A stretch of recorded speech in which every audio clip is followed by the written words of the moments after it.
Hai teman-teman, perkenalkan nama saya Gabriela Timporok dengan NIM 19606055. Saya berasal dari Universitas Negeri Manado dengan program studi Pendidikan Sosiologi Fakultas Ilmu Sosial. Jadi saat ini saya mendapatkan tugas dari mata kuliah Teori Sosiologi Klasik dengan materi Sosiologi Berparadigma Ganda yang dikemukakan oleh George Ritzer. Namun sebelum itu jangan lupa like, komen, dan subscribe. Selamat menonton! Baiklah teman-teman, kita masuk ke dalam paradigma dalam ilmu sosial. Nah, paradigma adalah suatu pandangan yang mendasar tentang apa yang menjadi pokok persoalan dari suatu cabang ilmu. Jadi, Ritzer mengungkapkan 3 paradigma beserta teori-teorinya. Dan yang pertama yaitu paradigma fakta sosial.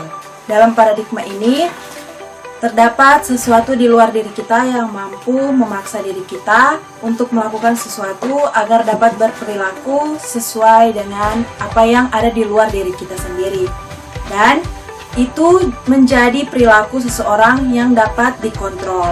Dalam hal ini, struktur bisa memaksa. Dari paradigma fakta sosial terdapat beberapa teori. Yang pertama yaitu teori fungsionalisme. Nah, teori ini adalah suatu bangunan teori yang paling besar pengaruhnya dalam ilmu sosial di abad sekarang. Menurut teori struktural fungsional, masyarakat sebagai suatu sistem memiliki struktur yang terdiri dari banyak lembaga. Nah, di mana masing-masing lembaga memiliki fungsi sendiri-sendiri, struktur dan fungsi dengan kompleksitas yang berbeda-beda.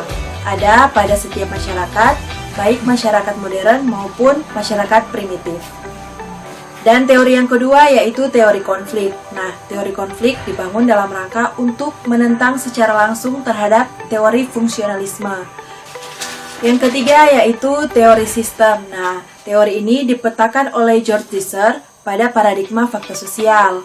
Maksudnya adalah penggunaan teori ini dikhususkan pada masalah-masalah sosial yang berkaitan dengan nilai-nilai, institusi, peranata-peranata sosial yang mengatur dan menyelenggarakan eksistensi kehidupan masyarakat. Yang keempat yaitu teori sosiologi makro. Nah, teori ini yang difokuskan pada analisis proses sosial berskala besar dan jangka panjang, meliputi teori tentang evolusionisme, sistem, konflik, perubahan sosial, dan stratifikasi.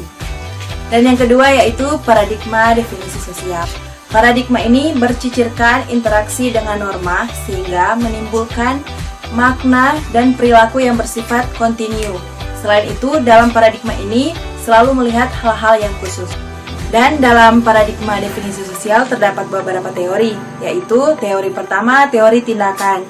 Nah, teori ini merupakan proses di mana aktor terlibat dalam pengambilan keputusan-keputusan subjektif tentang sarana dan cara untuk mencapai tujuan tertentu yang telah dipilih, yang kesemuanya itu dibatasi kemungkinan-kemungkinannya oleh sistem kebudayaan dalam bentuk norma-norma, ide-ide, dan nilai-nilai.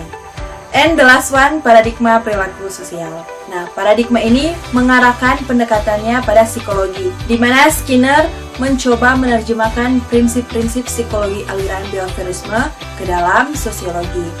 Teori, gagasan, dan praktek yang dilakukannya telah memegang peranan penting dalam pengembangan sosiologi behavior. Dalam paradigma perilaku sosial, terdapat sesuatu yang dapat memicu perilaku sosial. Dengan kata lain, perilaku seseorang ditentukan oleh stimulus datang dari luar yang kemudian individu berpikir dan berperilaku. Ada 2 teori yang termasuk ke dalam paradigma perilaku sosial. Yang pertama yaitu teori behavioral sosiologi. Teori ini dibangun dalam rangka menerapkan prinsip psikologi perilaku ke dalam sosiologi.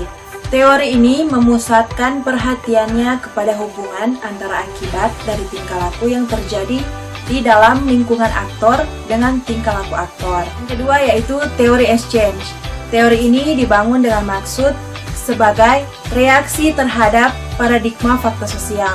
Nah, terutama menyerap ide Durkheim secara langsung dari 3 jurusan. Yang pertama, pandangan tentang emergence. Yang kedua, pandangan tentang psikologi. Dan yang ketiga, metode penjelasan dari Durkheim. Itulah penjelasan singkat saya mengenai materi sosiologi berparadigma ganda yang dikemukakan oleh George Ritzer. Semoga apa yang saya jelaskan tadi bisa menambah wawasan dari teman-teman. Thank you for watching. Salam sehat.